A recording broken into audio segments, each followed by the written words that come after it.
Hi guys, I'm currently catching up on my temperature blanket. Working on it right now. I'm working on the blanket. I really think that's just kind of how temperature blankets go, because you can't do the day of until the almanac publishes, the next day. For a while in January when I first started it, with the toddler and being pregnant, my quiet time was that hour after midnight, and so I was able to do that day's temperature blanket because I was awake and the almanac posted the daily average, so I was able to crank that out while I was watching whatever show I was watching. But now that I have the toddler and the baby, plus more custom orders, thank you, it's harder to keep track of the personal project, which honestly, not a problem I'm upset about, just saying. I love the creativity, creative projects I've been getting from you guys, plus also trying to work on getting videos started to be rolling out for the YouTube and the Patreon. Haven't really had the time to work on it, so last couple Sundays I've been knocking out a couple rows. Certainly not 7 rows yet to, even maintain time passage, but I'm thinking I'm going to start taking holidays and taking a day of rest and working on personal projects like this instead of working on for pay projects. We will see how that goes. I'm still getting my life together. My child's only 3. It's only been 3 years, but we've had so many different moves, and changing her age means, well, not changing her age, her aging means that things change. I am going to be working on tutorial videos and advice videos. There's so many requests, and I'm very excited to be editing. When you see this, I will have figured it out because I'm thinking this one's gonna go first. But I wanted to show you the blanket real quick. I will start from the other end. So I still have all my tails. I'm just gonna sew them in at the end because the pattern that I'm following does a border around for the last 3 days of the year, I think. So that'll be kind of cool to have this final border, which will probably be blue or purple. So this is January, and I'm going to be getting tags from Personal Space Creations. I'm ordering custom leather tags to do the month each, because this is kind of a big special year for us. There's been a lot of things that have happened this year, and so I knew there were a lot of things coming as the year started, so that's why I chose this year to do a temperature blanket.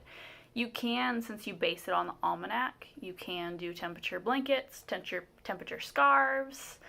I've seen some people will do snakes, which is kind of fun because then you've only got 30 stitches to do every day instead of this many.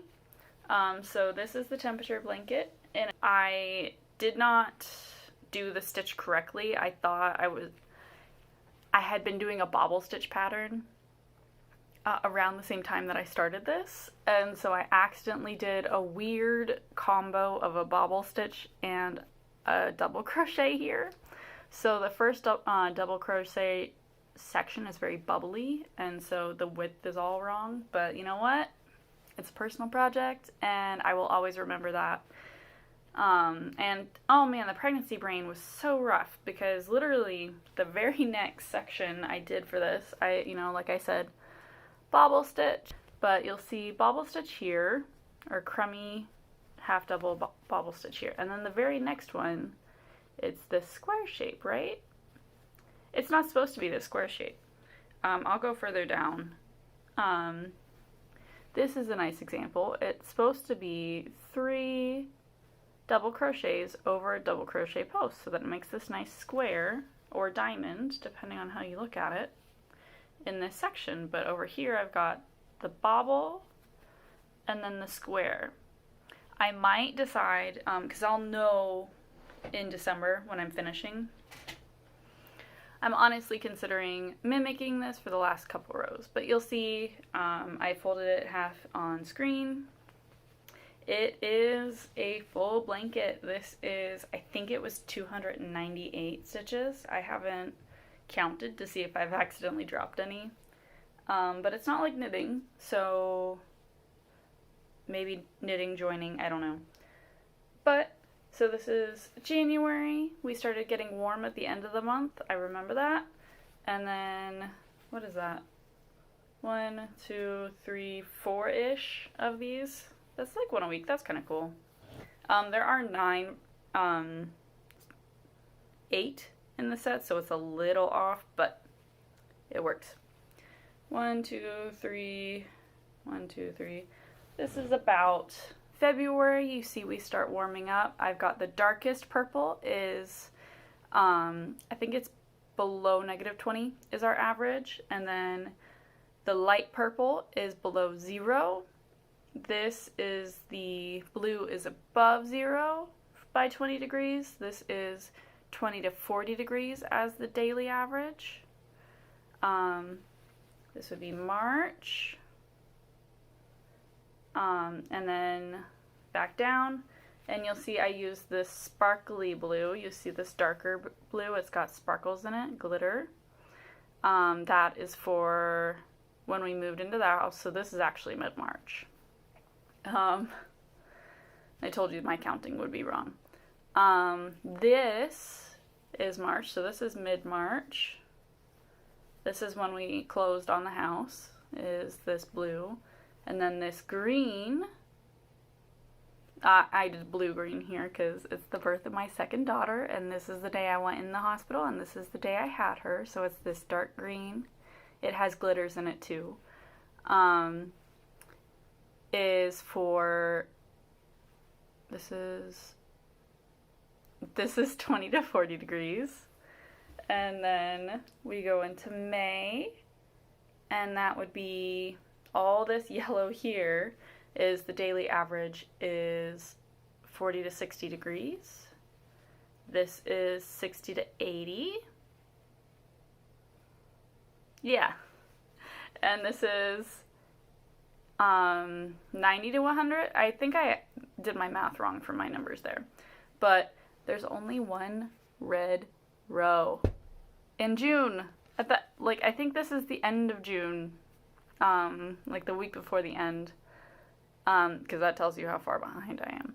But we only had one super hot day this year where I think it was like the daily average was 1 degree below, and I was just like, you know what?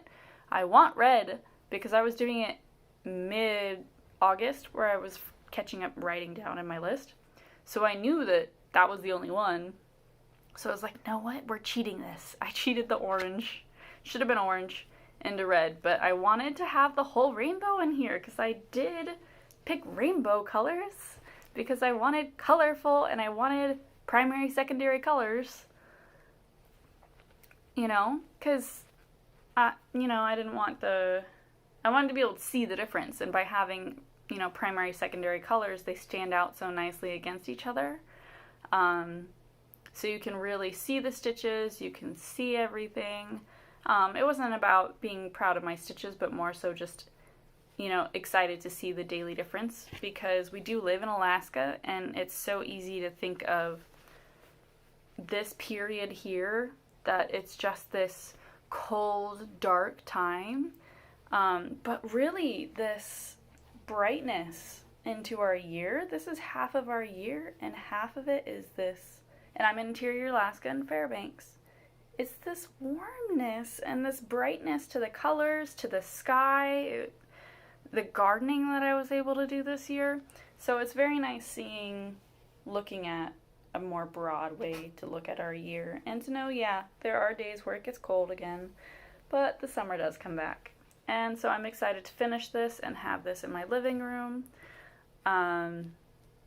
As just a warm way to remind me. I will say, my gracious, the other reason why I stopped crocheting a blanket in the summer is because this is what I expect out of my year. To flip the narrative, this is what I expect out of my year. I expect cold. And when you move into a house that is designed for Alaska, or you have a second or third floor apartment that's designed for Alaska to retain heat, having this massive thing on your lap, trying to crochet this, it takes about an hour a row. 30 minutes on the red row, because that was a single crochet, but an hour 10 for these, depending on how many times I mess up. Not fun, not worth it. Well, actually, it is worth it. I shouldn't say it's not worth it. It is worth it, but oh boy, the heat. I'm glad I'm catching up now when it's not hot. So, my phone's about to run out of camera battery, so I need to upload this. I will see you naughty friends another day. Bye!